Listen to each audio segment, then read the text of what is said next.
Ho, ho, ho! Merry Vlogmas!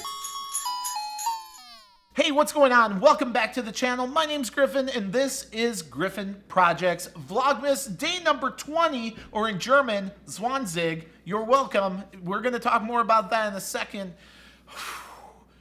I'm going to take a breath for a moment because today has been an extremely hard day for me. I'm not going to go into exactly why, but it's been very challenging. And in fact, this whole year has been extremely challenging. So much so that I don't think I have experienced this much loss ever in my life, ever. And I was disabled for a while, okay? So to put that into perspective, it's been pretty bad.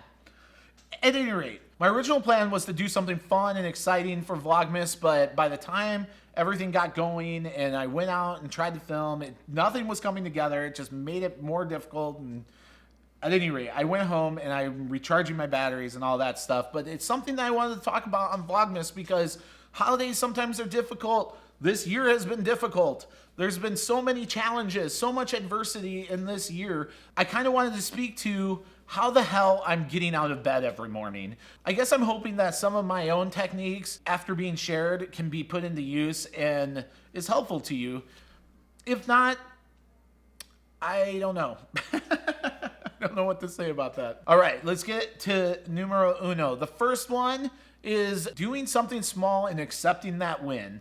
For me, that's making my bed every morning. I know it's really small. I know it's something that is not like you should be going around like, rah, rah, rah, look at me, I'm like making my bed. A lot of people have been doing that since they were children. Basically, how I see it is this. Let's say you wake up and you're in a bad mood and you go off into this path, right?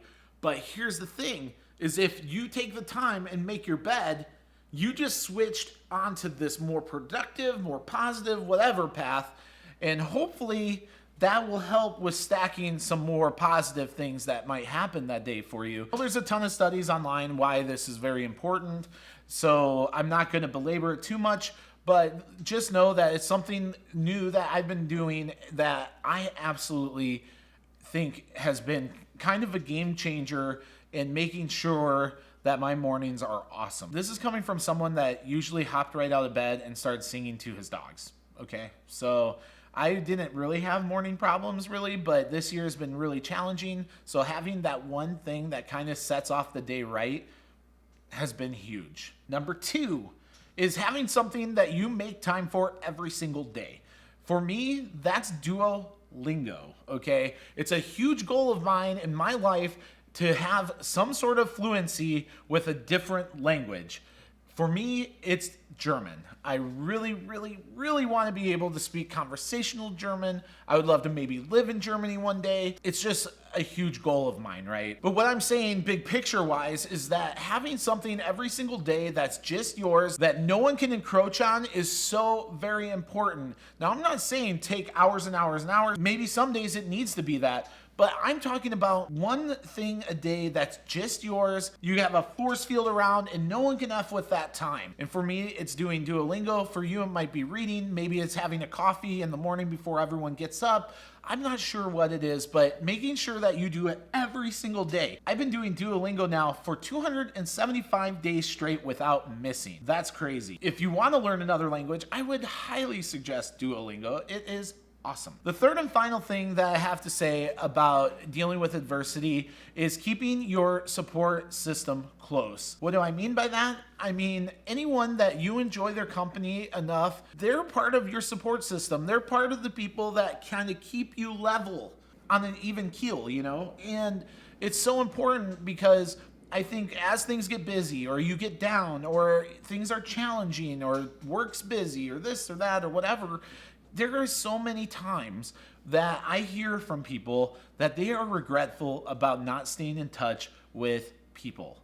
Like people they love, whether it's a family member or friends or whatever. One of the worst things I think in life is regret. It's something that I've tried so very hard to not have happen in regards to any decision that I make. It's probably the biggest question that I ask in almost every decision, like especially any major decision is like, am I going to regret this? And if so, by how much? And is there an option where I can still have something positive happen where regret does not occur.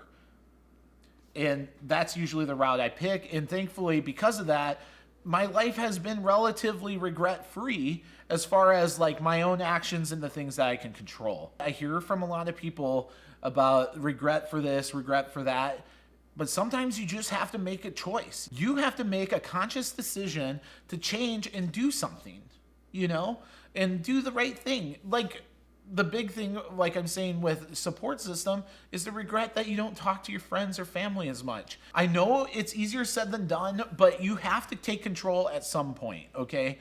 But here's the thing is, if you do it like me, buzzing someone while you're having breakfast, or sending an email, sending a text, making plans to spend time on Skype or Zoom or whatever with them, I think that's so important to keeping like that support system there to kind of help you get through things. Those are the three things that I would say have really helped me out in adversity or dealing with any sort of challenge. Like I said, this year has been extremely difficult as far as like loss is concerned, and like there are definitely days where I just don't want to get out of bed. I don't want to do anything, but these are the three things that had kind of helped me get on the right path again to getting things done throughout the day.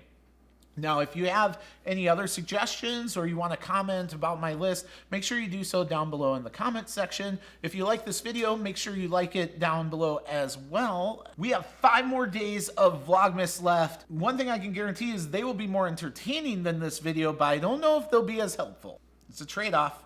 If you want to join me for the rest of Vlogmas, make sure that you're subscribed to the channel. The last ask I have is if you like any of my videos, if you could share them with a friend, that would be absolutely awesome. I would be really appreciative of that. Other than that, I will see you tomorrow.